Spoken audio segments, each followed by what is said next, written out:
Hey guys, welcome back to another part of the big series, the TEW 2016, the reality era.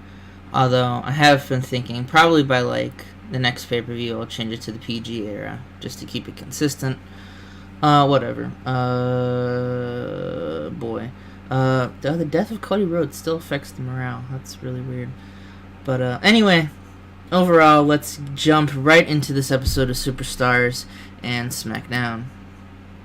Alright, so we have a pretty good, actually, match between the Hart Dynasty and Riot and Rave, the newest jobber heel tag team. The Hart Dynasty pick up the win over Riot and Rave in 7 minutes when David Hart Smith locks in a sharpshooter onto Terry Rave. Terry Rave was the weak link. Major Riot had a 57. Terry Rave had 47. David Hart with the 74, and Tyson Kidd with an 82. Tyson Kidd and David Hart, they're a really good tag team. I actually really enjoy their stuff. Although he's not Sudu's gimmick, apparently. But whatever. So we have, and Chris Jericho's supposed to be off screen. So they have the Big Show comes out, and he calls Chris Jericho a moron. Pretty much that's that segment. It's Superstars at more do you want. Just cuts a short Superstars promo. And then we have a match between the Big Show and Kane on Common Ground. Pretty decent match. Kane is 72. Big Show 82, actually. Pretty good. It's pretty decent match for, Superstars material. For getting a quick win. Well, not really a quick one. They tried to have a decent match.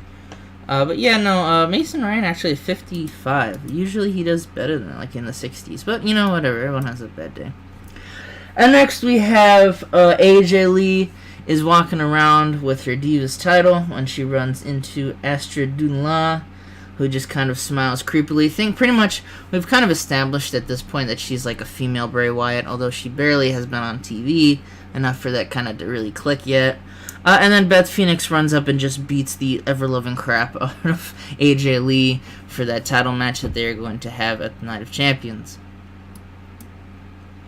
And next we have a pretty standard match between Ted DiBiase Jr. and Frankie Kazarian, with Ted getting the Dream Street in 18 minutes 13 seconds. Next we have a short recap segment between all the Championship Scramble participants, Kofi Kingston, CM Punk, Bray Wyatt, Wade Barrett, and Evan Bourne. And that leads off to the very next segment in which it's Evan Bourne taking on, I believe, Wade Barrett? Yeah, Wade Barrett. Evan Bourne taking on Wade Barrett. No, not Wade Barrett. Bray Wyatt, I'm sorry. So Evan Bourne taking on Bray Wyatt, a WrestleMania rematch on Superstars. It's always fun to see.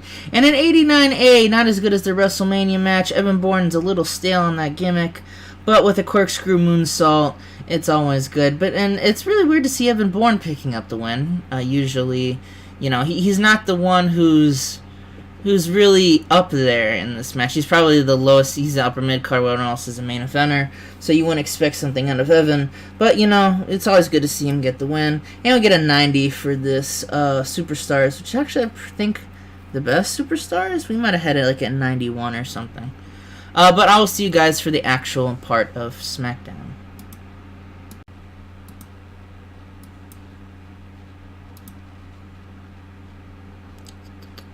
Recording, right? Okay. Alright, so we have the SmackDown portion of the show now, in which Mr. McMahon walks out to the crowds. It's a mixed reaction, because, he's definitely, a face, but, it's Mr. McMahon, so you want to boo him. Triple H is also there. McMahon says, due to the actions of last week, both Drew McIntyre and Dolph Ziggler will have a shot at John Cena's World Heavyweight Championship at the coming Night of Champions pay-per-view. He also says that both John Cena and the GM, Shawn Michaels, have been given the night off. You could definitely tell there's tension between McMahon and Shawn Michaels about the whole John Cena situation. Because the thing with John Cena, as it's said before, is it really does encompass a lot of just everything. It's not just WWE, it's all kinds of shit that's going on right now. He also says, so tonight, because of that, pretty much McMahon and Triple H running the show.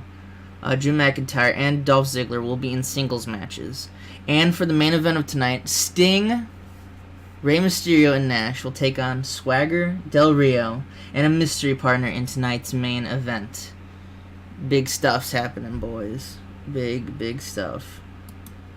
So we have the first of those matches, that said, which Dolph Ziggler taking on Mark Henry. And Dolph Ziggler picks up the one with the zigzag because Drew McIntyre accidentally hits Mark Henry during the match. So Drew McIntyre was aiming to maybe like a Claymore kick onto Mark Henry, but not Dolph Ziggler, but he accidentally hits Mark Henry. So, oops. What more can you say than oops? So obviously Mark Henry's not going to be happy that he lost, and Dolph Ziggler picks up a much-needed win after a recent string of defeats. Next up we have Alberto Del Rio and Jack Swagger are seen recruiting Ryback, the Intercontinental Champion, for their big 6-man main event tonight. So, obviously Ryback is a good kind of... They tell Ryback that, Ryback's the Intercontinental Champion. He's not even in the main event yet. Old people like Sting, Rey Mysterio, and Kevin Nash are. That's just kind of sad. And Ryback obviously agrees he wants to be in the spotlight for having that Intercontinental Championship. And he agrees to be their partner, so it's going to be Ryback, Swagger, and Del Rio against Sting, Rey, and Kevin Nash. But then Alberto and Swagger leave, and Ryback turns around and he sees Ted DiBiase Jr. Ted DiBiase Jr., he's had a much more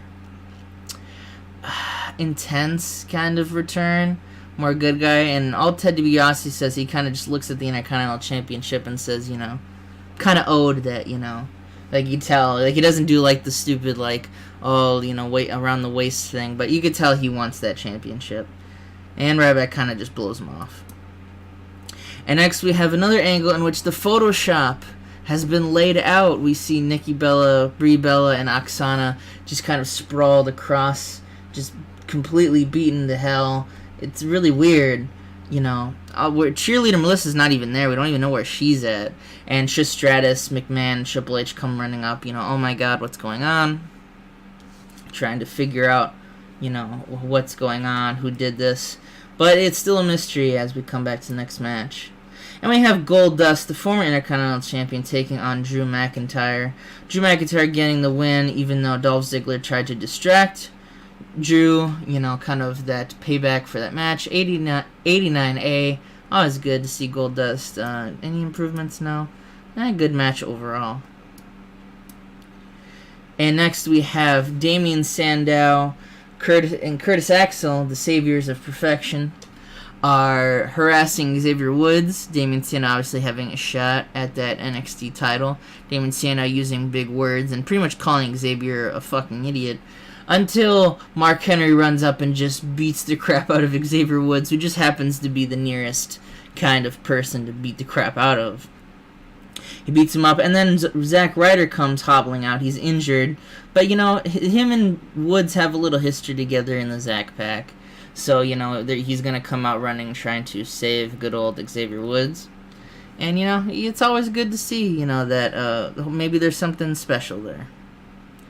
But yeah, no, pretty much the angle just goes Damien Sandow, Chris Axel harassing Woods, Mark Henry attacks Woods, Zack Ryder comes out to make the save, kind of, although Mark Henry just kind of leaves at that point. And I believe the main event is next. And it is the main event, in which Kevin Nash, Sting, Rey taking on the team, and Alberto Del Rio, Jack Swagger, and Ryback defeated Kevin Nash in a 6-man tag with submission after Sheamus attacks Kevin Nash. Very odd. Sheamus, not even a part of this, just attacking Kevin Nash. 91A, it's pretty good matches too. Rey Mysterio had a 90, which is always good. Sting had an 80, which is weird. Kevin Nash had a 68, which is the lowest rank. Ryback, Jack Swagger actually had the second with a 77, which is odd. But overall, pretty good match. We have one more segment in which we have Sheamus just beating the absolute crap out of Kevin Nash to the point where all the road agents and all the pretty much interim Kevin McMahon. McMahon's probably like, God, no wonder Shawn Michaels is like, we're always yelling on about his show. Everyone on his show's freaking crazy. In which Sheamus just he beats him probably with the Money in the Bank contract. He just beats him senseless poor Sheamus and just beats him and just Kevin Nash is just bloody. He's not looking good.